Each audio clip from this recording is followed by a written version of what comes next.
नमस्ते, प्रणाम। आज जय श्री कृष्ण का नाम लेके कहानी की शुरुआत करते हैं साथियों। आज हम कहानी सुना जा रहे हैं एक चमगादड़ की। देखते हैं चमगादड़ जो है वो हमारे लिए शुभ है या अशुभ है। जब चमगादड़ घर में आता है तो बोलता है कि बहुत ही अशुभ होता है चमगादड़, उसको घर में नहीं आना चाहिए। अब क्यों नहीं आना चाहिए, आइए इसके बारे में बात करते हैं, कहानी सुनाते हैं साथियों। अगर आप हमारे चैनल पे नए हैं तो प्लीज़ चैनल को सब्सक्राइब कर दिएगा और बगल में लगे बेल आइकन को भी प्रेस कर लीजिएगा ताकि जो भी इस तरह कहानी वीडियो आए सबसे पहले नोटिफिकेशन आपके पास पहुंचे। और कहानी वीडियो अच्छा लगे तो एक लाइक कर दीजिएगा और दोस्तों को भी शेयर कर दीजिएगा। आइए साथियों सुनते हैं चमगादड़ की कहानी। साथियों आमतौर चमगादड़ जो है वो 3 प्रकार के होते हैं। एक होता है जो पुष्प का रस खाता है, कीड़े मकोड़े खाते हैं। एक चमगादड़ ऐसे होता है जो फल फ्रूट सब खाते हैं। और तीसरे प्रकार के चमगादड़ होता है जो सिर्फ खून पीते हैं।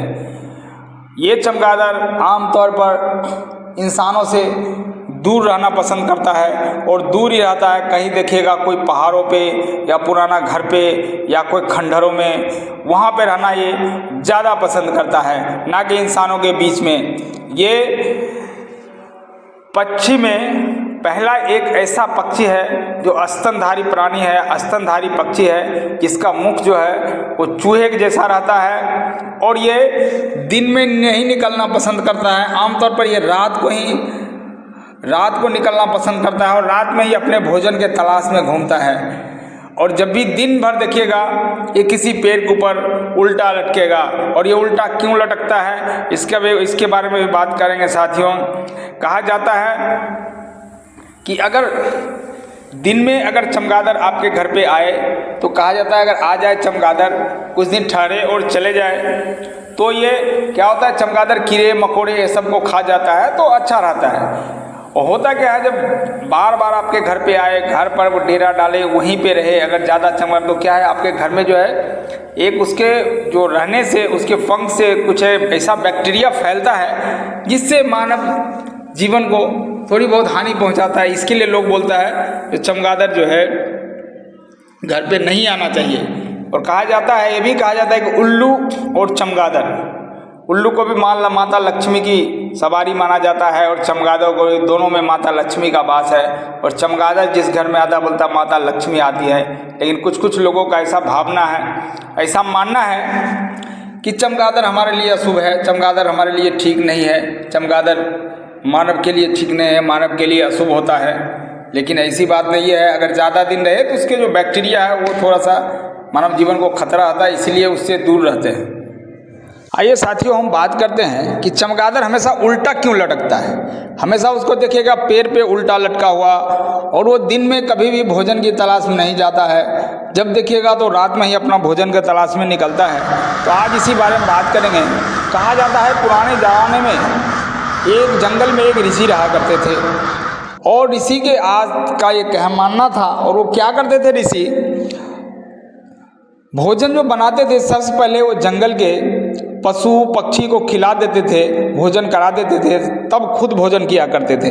जब तक पशु पक्षी को भोजन ना कराए ऋषि खुद भोजन नहीं करते थे। इसी में एक दिन पशु पक्षियों को भोजन दे दिए ऋषि और वहाँ से चले गए आश्रम में। उसके बाद देखे एक कौवा और एक कुत्ता, दोनों में झगड़ा हो गया। कौवा क्या करता था, अपना लोल मार मार के खा रहा था। इतने में कुत्ता क्या करता था, जब अपना भोजन उसका था जो खा रहा था, फिर कौवा जो खाना खाता उसके ऊपर झपट मारता। आज भी देखेंगे कुत्ते को जो अपना भोजन करते रहेगा फिर भी अपना भोजन छोड़ के जो दूसरा खा रहा है उसके ऊपर ज़्यादा उसको अटैक करेगा, उसके ऊपर ज़्यादा झपट्टा मारेगा, उसका भोजन लेने के लिए कोशिश करेगा, छीनने की कोशिश करेगा। ये प्रवृत्ति आज भी कुत्ते में है। कई बार कुत्ता का ऐसा करने के बाद क्या हुआ, कौवा को गुस्से आ गया। फिर कौवा ने बोला, अरे कुत्ता भाई तुम ऐसा क्यों कर रहे हो, क्यों मेरे को भोजन करने दो, क्यों परेशान कर रहे हो। इतने में दोनों कुत्ता और कौवा के बीच बहुत कहासुनी हो गया और दोनों में झगड़ा हो गया। झगड़ा होने के बाद साधु आए, साधु भी बहुत दोनों को मनाने की कोशिश किया लेकिन नहीं माना। उसके बाद दोनों ने क्या किया, अपने अपने तो जाति अपने अपने समाज के पास चला गया। कुत्ता भी जानवर के पास चला गया और कौवा भी जितने पक्षी था उसके पास चले गए। दोनों तरफ से मीटिंग हुआ, दोनों तरफ से पंचायत हुआ, फिर भी समझौता नहीं हो पाया। अंत में दोनों तरफ से युद्ध हो गया। एक तरफ पशु और दूसरी तरफ पक्षी जाति के जितने भी थे सब युद्ध करने लगे। पशु जाति के पास जितने भी वो भी युद्ध करने लगे, आपस में युद्ध कर ले। इतने में युद्ध चल रहा था कि अचानक चमगादड़ का झुंड वहां पहुंचा। चमगादड़ का झुंड वहां पहुंचा और एक पेड़ के ऊपर बैठा और बैठ के सारे चमगादड़ ने मीटिंग किया कि हम लोग उसी की तरफ से युद्ध करेंगे जो जीतने वाला होगा। उसका मुखिया जो था चमगादड़ का, वो भी बोला हम उसी तरफ से युद्ध करेंगे जो जीतने वाला होगा। और ये मान गया क्योंकि हम पक्षी भी नहीं है और हम पशु भी नहीं है। हमारा पंख तो दिया है लेकिन पक्षी जैसा पंख नहीं है, लेकिन हमारा शरीर तो जानवर जैसा है लेकिन जानवर जैसा पैर भी नहीं है चार। तो इसीलिए हम लोग उसी तरफ से युद्ध करेंगे जो जीतता रहेगा, जो जीतने वाला होगा। इतने में देख क्या हुआ कि पक्षी जाति हारने लगे, पशु जीतने लगा। तो क्या किया, पशु का दल में सारे चमगादड़ शामिल हो गया और युद्ध करने लगा। इतने में युद्ध चल रहा था, युद्ध चलते अचानक क्या हुआ, बहुत सारे बाज आ गए। और बाज को तो आप जानते ही हैं कितना ताकतवर होता है, अपने से 5 गुना ज़्यादा बड़ा जानवर को वो घायल कर देता है, उसको मार डालता है। तो बाज ने जब मोर्चा संभाला, सारे पशु को परास्त होने लगा और पक्षी सब जीतने लगा। देखा वो चमगादड़ अब तो इस तरफ हार हो रही है, पक्षी तरफ जीत हो रही है। तो फिर चमगादड़ ने तुरंत पाला बदल दिया और उन्होंने पक्षी का दल में शामिल हो गया और उधर से युद्ध करने लगा।